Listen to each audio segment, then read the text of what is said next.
గుడిలో పెద్దమ్మ ద్వారా బాలు గురించి గుండె పగిలే నిజం తెలుసుకున్న మీనా, రోహిణి చెంప పగలగొట్టిన శృతి.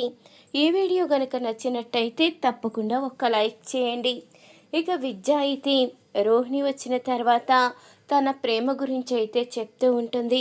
అప్పుడిక రోహిణి అయితే, ఏంటి నువ్వు ప్రేమిస్తున్నావా, ఎవరే ఆ మహానుభావుడు అంటూ అనంగానే, అదేంటి రోహిణి, నా ప్రేమ గురించి చెప్తే అంత వెటకారంగా మాట్లాడుతున్నావు అంటూ అడుగుతూ ఉంటుంది విద్య అయితే.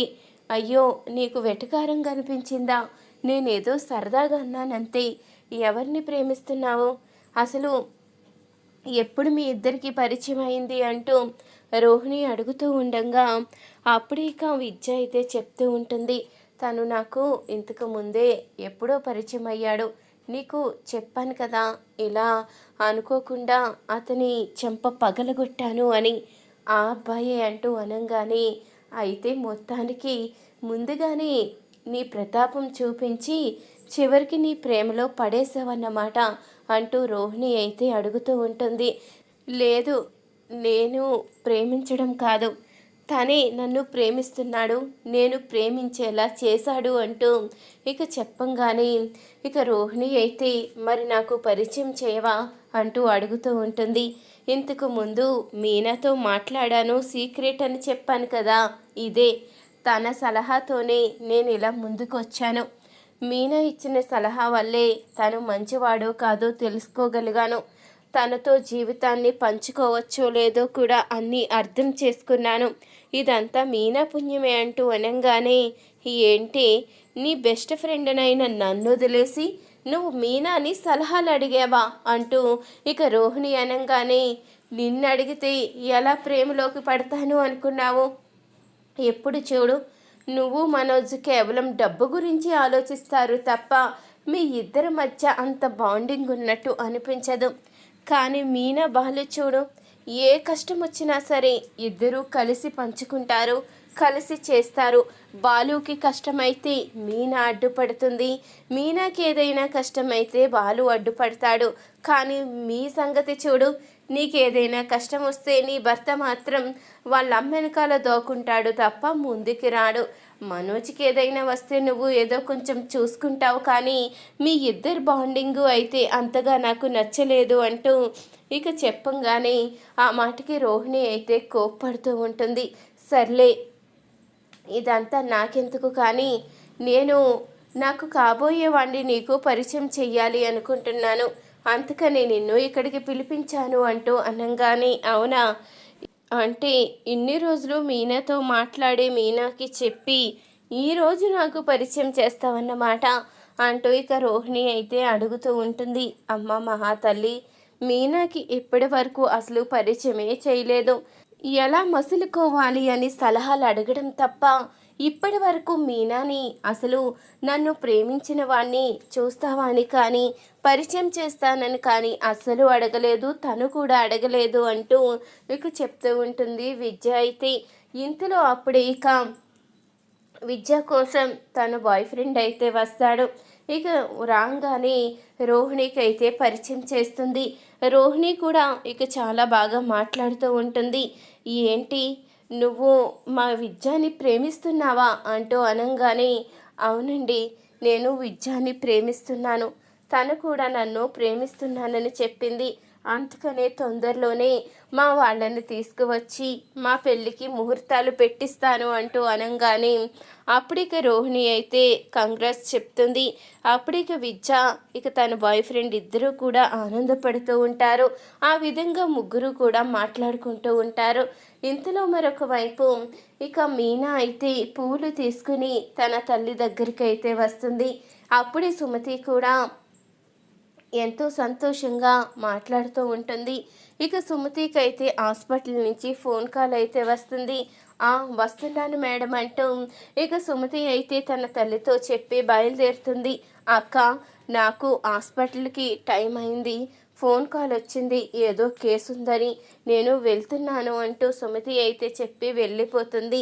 అప్పుడే మీనా అయితే పువ్వులు ఇచ్చి బయలుదేరుతూ ఉండగా, అమ్మ మీనా, ఈరోజు పౌర్ణమి కదా, గుడిలో అయ్యవారు పూలమాల ఇమ్మని అడిగారు. ఈ పూలమాల కాస్త అయ్యవారికి ఇచ్చేసి వెళ్ళమ్మా అంటూ చెప్పంగానే సరేనమ్మా లోపలికి వెళ్ళి ఇచ్చేసి వస్తాను అంటూ ఇక మీనా అయితే పూలమాల తీసుకుని లోపలికైతే వెళ్తుంది. ఇక లోపలికి వెళ్ళి అయ్యవారికైతే పూలమాలేస్తుంది. అప్పుడు ఇక అయ్యవారు అయితే అడుగుతూ ఉంటారు, అమ్మ మీనా ఏం చేస్తున్నావు, ఎలా ఉన్నావు, బాగున్నావు అంటూ అడుగుతూ ఉండగా బాగానే ఉన్నాను అంటూ మీనా అయితే చెప్తూ ఉంటుంది. ఇంతలో అక్కడే ఉన్న పెద్దమ్మ అయితే మీనా వైపే చూస్తూ ఉంటుంది. ఇక మీనా అయితే పూలమాల ఇచ్చి వెళ్తూ ఉండగా అప్పుడే పెద్దమ్మ అయితే మీనాని వెనక్కి పిలుస్తుంది.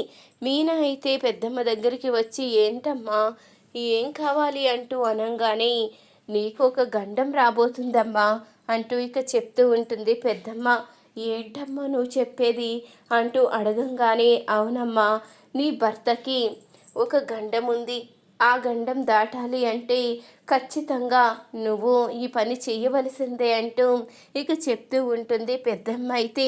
ఏంటి అసలు నా భర్తకి గండమా, ఏంటమ్మా ఇది, ఇప్పటి వరకు మేము ఎన్నో సమస్యలు దాటుకుని వచ్చాము, ఇంకా మమ్మల్ని ఆ దేవుడు పరీక్షించాలని చూస్తున్నాడా, నా భర్తకి గండమేంటమ్మా, అదేదో నాకొచ్చినా నేను ఏదో రకంగా భరిస్తాను, కానీ నా భర్తకి ఎలాంటి గండం రాకూడదు, ఆయన నిండు నూరేళ్ళు సంతోషంగా ఉండాలి అంటూ ఇక మీనా అయితే చెప్పంగానే నీ ప్రేమే నీ భర్తని కాపాడుతుంది, నేను చెప్పింది చెప్పినట్టు చెయ్యి అంటూ చెప్పంగానే చెప్పు పెద్దమ్మ నువ్వు ఏం చెప్పినా చేస్తాను అంటూ మీనా అయితే అంటూ ఉంటుంది.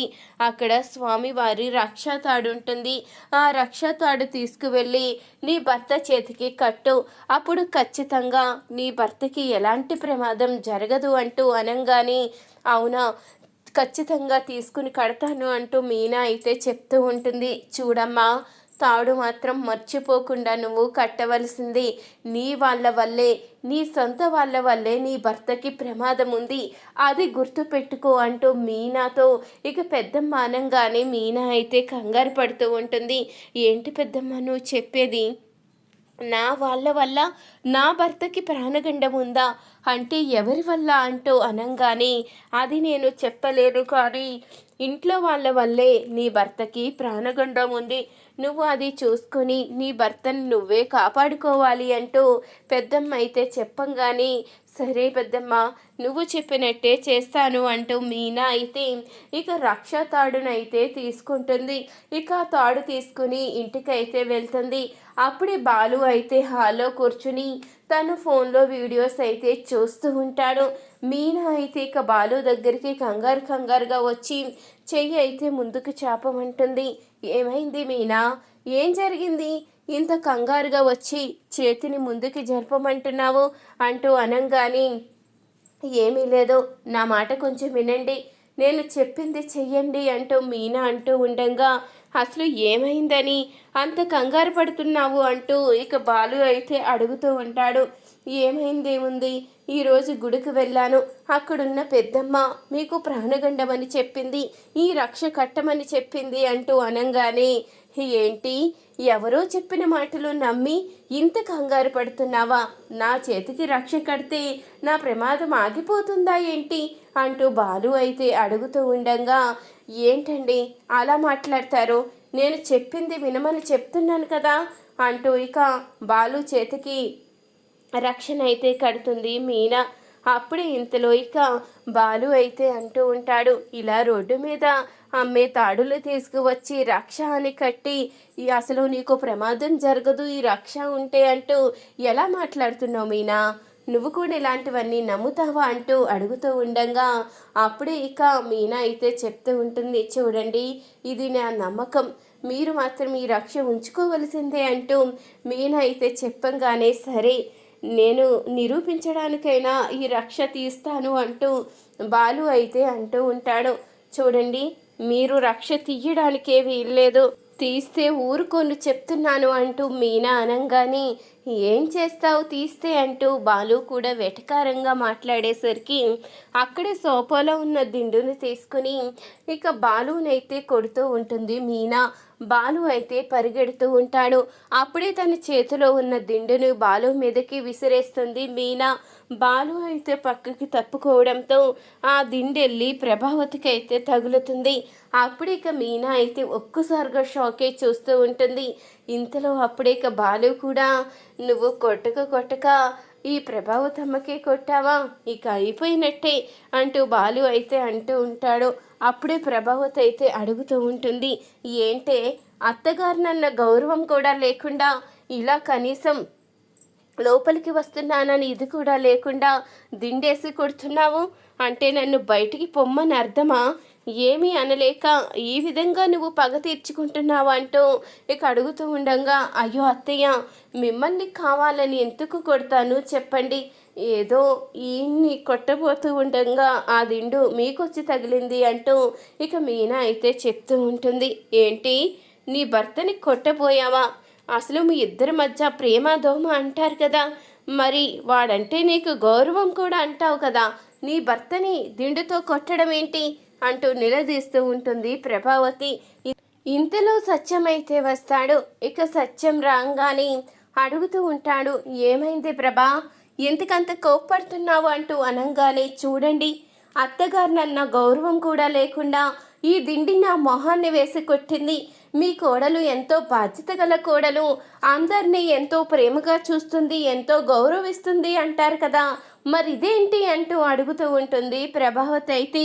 అప్పుడు ఇక సత్యం అయితే మీనాని అడుగుతూ ఉంటాడు, ఏంటమ్మా మీనా, ఏమైంది, మీ అత్తయ్య గారి మీద దిండు వేయడం ఏంటి అంటూ అడుగుతూ ఉండగా అప్పుడే బాలు అయితే జరిగిందైతే చెప్తాడు. ఇక చెప్పంగానే సత్యం అయితే, ఏంటి ప్రభా, తను కావాలని ఏమీ కొట్టలేదు కదా, వాళ్ళిద్దరూ ఏదో సరదాగా దిండి వేసి కొట్టుకునేటప్పుడు నీ మీద పడింది, దీనికి ఇంత రాద్ధాంతం చేస్తే ఎలా చెప్పు అంటూ అడుగుతూ ఉంటాడు సత్యం అయితే. మీకు అలాగే అనిపిస్తుంది, ఈ మీనా చేసిన తప్పు మాత్రం కనిపించదు, నేను వెళ్తున్నాను అంటూ కోపంగా ఇక ప్రభావతి అయితే వెళ్ళిపోతుంది. అప్పుడే సత్యం అయితే, ఏమీ అనుకోకమ్మా, మీ అత్తయ్య గారి సంగతి తెలిసిందే కదా అంటూ లోపలికైతే వెళ్తాడు. సుగుణమ్మ అయితే రోహిణిని రమ్మని చెప్పమని విద్యతో అయితే చెప్తుంది. ఇక విద్య అయితే రోహిణికి ఫోన్ చేసి ఇంటికి రమ్మని చెప్పంగానే అప్పుడిక రోహిణి అయితే విద్య దగ్గరికి అయితే వెళ్తుంది. ఇక విద్య రోహిణి ఇద్దరు కూడా మాట్లాడుకునేటప్పుడే సుగుణమ్మ అయితే వస్తుంది. ఏంటమ్మా, ఉన్నట్టుండి ఎందుకు సడన్గా రమ్మన్నావు అంటూ అడుగుతూ ఉండగా అప్పుడిక విద్య అయితే, ఆంటీ నేను మీకు కాఫీ తీసుకొస్తాను అంటూ చెప్తూ ఉంటుంది. అయ్యో వద్దులేమ్మా, నువ్వు కూడా కూర్చో అంటూ ఇక సుగుణం మనంగానే, పర్వాలేదాంటీ తీసుకువస్తాను అంటూ విద్య అయితే లోపలికి వెళ్తుంది. ఇంతలో అప్పుడే రోహిణి అయితే అడుగుతూ ఉంటుంది, ఏంటమ్మా ఉన్నట్టుండి సడన్గా ఎందుకు రమ్మని చెప్పావు, ఏమైంది అంటూ అనంగానే, అది కాదు రోహిణి, నువ్వు మొన్న నగలు తీసుకున్నావు కదా అవసరానికి, అవి విడిపించిన తర్వాత మళ్ళీ ఇచ్చేస్తాను అన్నావు, అది చాలా రోజులైంది కదా, నువ్వెందుకు ఇంకా విడిపించలేదు, ఎందుకు ఇంకా ఇవ్వలేదు అంటూ అడుగుతూ ఉంటుంది సుగుణమ్మ అయితే. అదేంటమ్మా, ఏదో అప్పులోళ్ళు నిలదీసినట్టు నిలదీస్తున్నావు, అవి నా నగలే కదా, నేను విడిపిస్తాను కదా అంటూ అనగానే, అది కాదు రోహిణి, నేను చెప్పేది నీకు అర్థం కావడం లేదు, చింటూ కంటూ ఏదోటి ఆధారు ఉండాలి కదా, వాడుకున్నవే అవి, నువ్వు అవి కూడా వాడేసుకుంటే వాడి పరిస్థితి ఏంటి, ఏదో నేనున్నన్నాళ్ళు వాడిని చూస్తాను, తర్వాత వాడి జీవితం ఏమైపోతుందో అని నాకు ఇప్పటి నుంచి దిగులుగానే ఉంది, నువ్వా నీ జీవితం నువ్వు చూసుకున్నావు, వాణ్ణి తీసుకెళ్ళలేవు, అలాగని వాణ్ణి దగ్గరుండి చూసుకోలేవు, అప్పుడు మరి వాడి జీవితం ఏంటి, వాడికంటూ ఏదైనా ఆధారం ఉంటే కనీసం ఎవరైనా చూస్తారు, ఏమీ లేకుండా ఎవరు తీసుకువెళ్తారు అంటూ ఇక సుగుణమ్మ అయితే అంటూ ఉండగా, ఏంటమ్మా ప్రతి విషయంలో కూడా నన్ను సతాయిస్తూనే ఉంటావు. వాడు నా కన్న కొడుకు, ఎలా చూసుకోవాలో నాకు తెలీదా? ఎందుకు అలా మాట్లాడతావు? ఇంకెప్పుడు నగల విషయం ఎత్తకు. ఎప్పుడు ఇడిపించాలో, ఎప్పుడు వాటిని నీకు ఇవ్వాలో అన్నీ నాకు తెలుసు అంటూ రోహిణి అయితే కోప్పడుతూ ఉంటుంది. అప్పుడే విద్య అయితే ఏంటి ఇదంతా? ఆంటీ అన్న దాంట్లో తప్పేముంది? అయ్యి చింటూ కోసం చెట్టిన నగలు అవి కూడా నువ్వు వాడేసి మనోజ్కి ఇచ్చేస్తే పాపం చింటూ పరిస్థితి ఏంటి? నీ జీవితం గురించి నువ్వు స్వార్థంగా ఆలోచించుకున్నప్పుడు నీ కడుపును పుట్టిన కన్న కొడుకు వాడి గురించి ఆలోచించే బాధ్యత లేదా? నా భర్త కష్టాల్లో ఉన్నాడని నువ్వు అంత బాధపడిపోతున్నప్పుడు ఇప్పుడు నీ కొడుకు కూడా కష్టాలు పాలవుతాడు కదా. ఇప్పుడు ఆంటీ ఉంది కాబట్టి చూస్తుంది. ఒకవేళ ఆంటీకి గనుక ఏదైనా చూసే పరిస్థితి లేకపోతే అప్పుడు ఏం చేస్తావు అంటూ ఇక నిలదీస్తూ ఉంటుంది విద్య అయితే. చూడండి, ఇద్దరూ చెరుకోయేపు నాకు హితబోధ చెయ్యొద్దు. ఏం చెయ్యాలో అన్నీ నాకు తెలుసు. నువ్వు ఇక్కడి నుంచి వెళ్ళమ్మా అంటూ ఇక కోపంగా అనేసరికి సుగుణమ్మ అయితే అక్కడి నుంచి వెళ్ళిపోతుంది. ఇంతలో ఇక రోహిణి కూడా కోపంగా వెళ్ళిపోతుంది. విద్య అయితే మీనాకి ఫోన్ చేసి, మీనా, ఈరోజు నేను ప్రేమించిన అబ్బాయి వస్తున్నాడు. తన తరపున వాళ్ళ మేనమామ మేనత్త కూడా వస్తున్నారు. అందుకే నా తరపునంటూ ఎవరూ లేరు కదా. నువ్వు బాలు రావాలని కోరుకుంటున్నాను. మీ ఇద్దరు మంచివాళ్ళు. మీ చేతుల మీదగానే నా కార్యక్రమాలన్నీ జరగాలి అంటూ విద్య అయితే అడిగేసరికి సరే మేము అక్కడికి వస్తాము అంటూ మీనా అయితే చెప్తుంది. ఇంతలో ఇక విద్య బాయ్ ఫ్రెండ్ అయితే వస్తాడు. నీ తరపున మీ వాళ్ళని తీసుకొస్తున్నావు, నా తరపున నా వాళ్ళని తీసుకొస్తున్నాను అంటూ విద్య అనగానే మీ వాళ్ళు ఎవరున్నారు? ఇప్పటి వరకు నాకు పరిచయమే చేయలేదు కదా అంటూ ఉండగా ఇంతలో అప్పుడే బాలు మీనా అయితే వస్తారు. ఇక బాలు మీనా ఇచ్చా బాయ్ ఫ్రెండ్ని చూసి ఒక్కసారిగా షాక్ అవుతారు. ఏంటి మీ ఇద్దరు ప్రేమించుకున్నది అంటూ అడుగుతూ ఉండగా అవును బాలు అన్న, విద్యా తరపున వచ్చింది మీరా అంటూ అడుగుతూ ఉంటాడు. అప్పుడే ఇక ఒకరికొకరు పరిచయాలు చేసుకుంటూ ముందే తెలుసు అంటూ మాట్లాడుకుంటూ ఉంటారు. ఇంతలో ఇక విద్యా బాయ్ ఫ్రెండ్ తరపున మేనత్త మేనమామ అయితే వస్తారు. వాళ్ళని చూసిన మీనా బాలు ఇద్దరూ కూడా షాక్ అవుతారు. మీనా బాలుని చూసి వాళ్ళిద్దరూ కూడా షాక్ అవుతారు. అప్పుడే బాలు అయితే ఇక కాలర్ పట్టుకుని నిలదీస్తూ ఉంటాడు.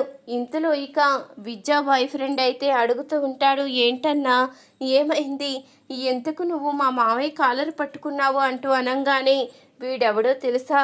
పెద్ద మోసగాడు మనోజ్ గాడు.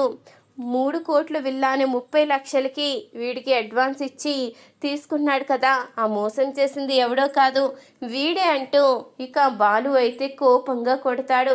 అప్పుడు ఇక మీనా అయితే పోలీసులకి ఫోన్ చేస్తుంది. ఇంతలో ఇక రోహిణికి మనోజ్కి కూడా ఫోన్ వెళ్ళడంతో వాళ్ళు కూడా ఇక్కడికి కంగారుగా అయితే వస్తారు.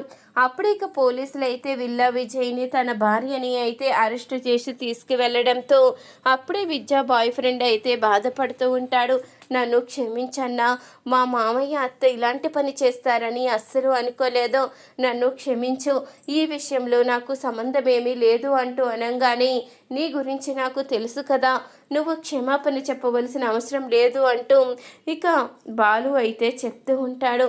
ఇక వాళ్ళనైతే పోలీసులకి పట్టించేసరికి రోహిణి అయితే కంగారు పడుతూ ఉంటుంది. అనవసరంగా పోలీసులకి పట్టించాడు. ఇప్పుడు డబ్బులు వస్తే ఇప్పుడు మత్తగారే తీసేసుకుంటుంది. అదే మాకు దొరుకుంటే ఆ డబ్బులు మొత్తం మేమే తీసేసుకునే వాళ్ళం అంటూ రోహిణి అయితే అనుకుంటూ ఉంటుంది.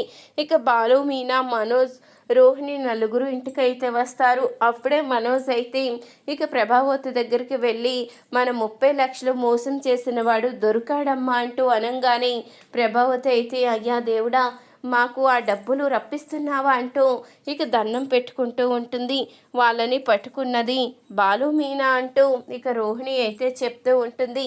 ఇప్పుడు పోలీసులకి దొరికాడు కాబట్టి మన డబ్బులు వచ్చే అవకాశం ఉంది అంటూ ప్రభావతి అనంగానే లేదత్తయ్య, వాళ్ళ దగ్గర డబ్బులు ఉండాలి కదా, అవి ఇస్తారో లేదో తెలియదు అంటూ ఇక రోహిణి అయితే అంటూ ఉంటుంది. అదేంటమ్మా రోహిణి అలా అంటున్నావు అంటూ ప్రభావతి అనేసరికి అప్పుడు ఇక రోహిణి అయితే పొరపాటున తన మనసులో మాటనైతే బయట పెట్టేస్తుంది. పోలీసులకి అప్పగిస్తే ఏమొస్తుంది, మాకు అప్పగిస్తే ఆ డబ్బులు మొత్తం మేమే తీసుకుని ఇవ్వలేదు అని చెప్పేవాళ్ళం కదా అంటూ రోహిణి అయితే పొరపాటున అనేసేసరికి అప్పుడే శృతి అయితే కోపంగా రోహిణి చంప అయితే పగలగొడుతుంది. ఇప్పటికీ కూడా మీకు బుద్ధి రాలేదా? ఆ డబ్బులు వస్తే ఇంకా నొక్కేద్దామనే చూస్తున్నారా? మీరు అసలు మనుషులేనా? బాలు మీనా అంత కష్టపడి వాళ్ళని పట్టుకుంటే నువ్వు మాత్రం ఆ డబ్బులు మొత్తం కొట్టేయాలని చూస్తావా? నిన్ను చూస్తుంటేనే అసహ్యం వేస్తుంది అంటూ ఇక శృతి అయితే రోహిణికి వార్నింగ్ ఇస్తుంది. ఇక రోహిణి చంప శృతి పగలగొట్టేసరికి ప్రభావతి కూడా షాకే చూస్తూ ఉంటుంది. అత్తయ్య చూడండి అంటూ అనంగానే నిన్ను శృతి ఒక్క దెబ్బే కొట్టింది, నేనైతే 2 చెంపలు వాయించేదాన్ని అంటూ ప్రభావతి కూడా షాక్ ఇస్తుంది. ఈ వీడియో కనుక నచ్చితే ఒక్క లైక్ చేయండి.